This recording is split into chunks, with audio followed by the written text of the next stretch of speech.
Bismillahirrahmanirrahim. Baiklah, di sini saya akan sedikit menjelaskan tentang biografi dari Muhammad Rashid Ridho. Muhammad Rashid Ridho adalah salah satu tokoh hadis pada zaman kontemporer. Beliau memiliki nama lengkap Sayyid Muhammad Rashid Ridho. Beliau lahir di desa Kolmun. Desa ini letaknya 4 km dari Tripoli, Libanon. Beliau lahir pada tahun 1282 Hijriah. Muhammad Rashid Ridho masih memiliki garis keturunan dengan Rasulullah Shallallahu Alaihi Wasallam, yaitu dari Husain putra Ali bin Abi Thalib dan Fatimah binti Muhammad Shallallahu Alaihi Wasallam. Muhammad Rashid Ridho sejak kecil memulai belajar bahasa Turki dan Prancis. Kemudian setelah beranjak dewasa, beliau belajar secara door to door kepada beberapa pakar. Dalam bidang hadis sendiri, beliau belajar kepada Mahmud Nasyabah. Muhammad Rashid Ridho adalah salah satu penggemar dari Muhammad Abduh, kemudian menjadi muridnya secara intens ketika Muhammad Abduh mengajar di Beirut, Tripoli, dan terakhir kali di Mesir.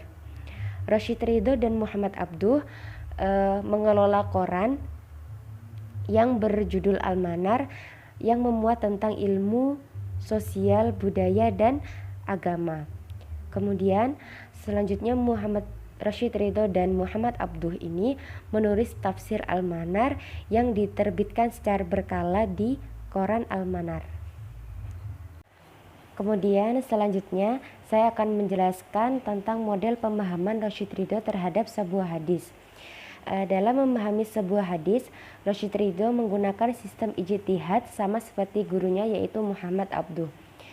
Rashid Ridho memiliki pemahaman bahwa seorang muslim harus percaya terhadap Al-Quran dan hadis-hadis mutawatir. Sedangkan terhadap hadis-hadis ahad kembali kepada pribadi masing-masing. Menurut Rashid Ridho, dosa-dosa kecil sebagian perawi tidak menghalangi bahwa hadis itu diterima semuanya. Begitu juga sebaliknya, meskipun perawi hadis tersebut dipercaya, akan tetapi matan sebuah hadis tersebut bertentangan dengan ayat-ayat Al-Quran, maka hadis tersebut harus ditinggalkan. Rashid Ridho memiliki pemahaman bahwa adab dan akhlak hanya didasarkan kepada hadis-hadis ahad, karena hadis ahad harus dipandang sebagai perluasan dan ulasan tentang Al-Quran. Rashid Ridho menggunakan akal secara luas dalam memahami ayat-ayat Al-Quran dan berpikir secara kritis terhadap hadis-hadis yang dianggap sahih oleh kebanyakan mayoritas masyarakat muslim.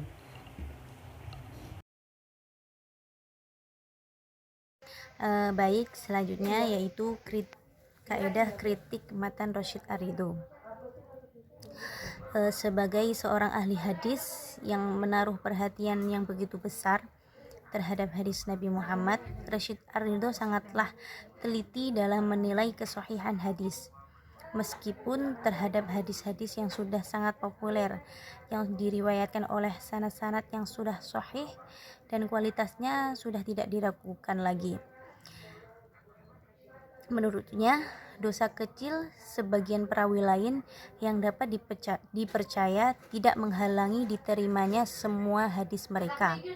Dan sebaliknya, menegaskan bahwa perawi dalam sebuah hadis dapat dipercaya bukanlah kriteria yang dapat menjamin untuk dapat diterimanya sebuah hadis tanpa penelitian yang teliti dan seksama.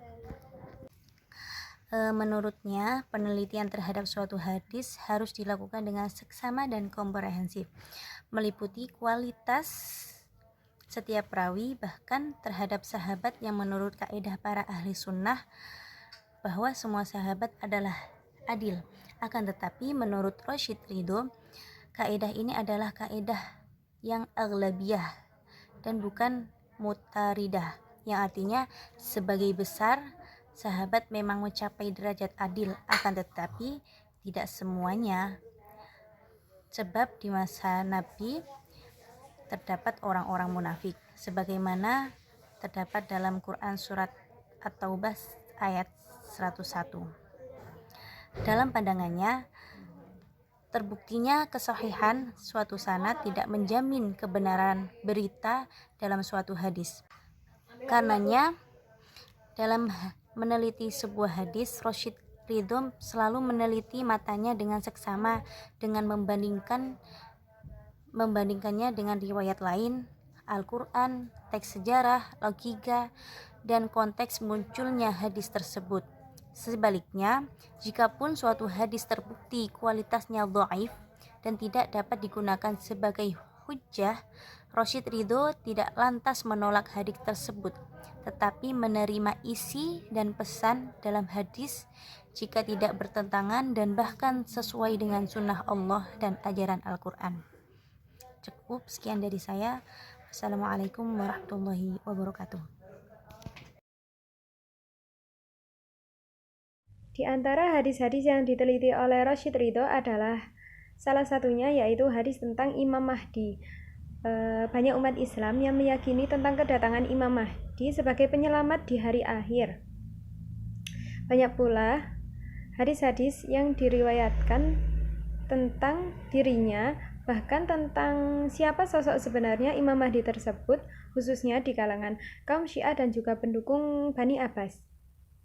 Dilatar belakangi oleh cita-cita mereka yang ingin membangun dinasti dari keturunan Rasulullah SAW,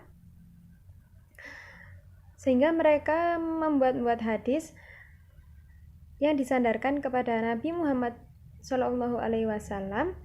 Di antara hadis yang paling populer dikritik oleh Rashid Ridho dalam tafsir Al-Manar. Berikut teks hadis yang dimaksud.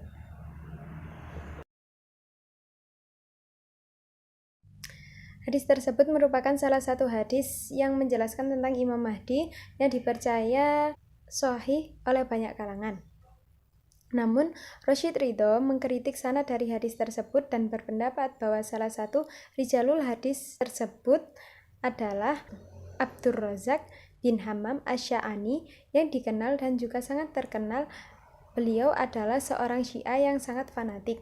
Diceritakan bahwa hatinya buta oleh fanatisme sehingga dia mencampurkan antara yang hak dengan yang batil.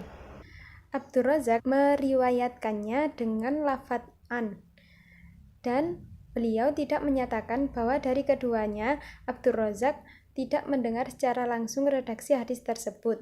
Selain itu, Abu Kilabah dan Sufyan Ats-Tsauri terbukti sebagai sanad yang tadlis. Di sini dapat kita simpulkan bahwa cacat dan celah hadis tersebut berasal dari Abdur Razak yang mengada-ngadakan hadis tersebut. Dari hadis tersebut lahirlah riwayat-riwayat lain yang saling bertentangan antara pendukung Syiah dan juga lawan-lawannya.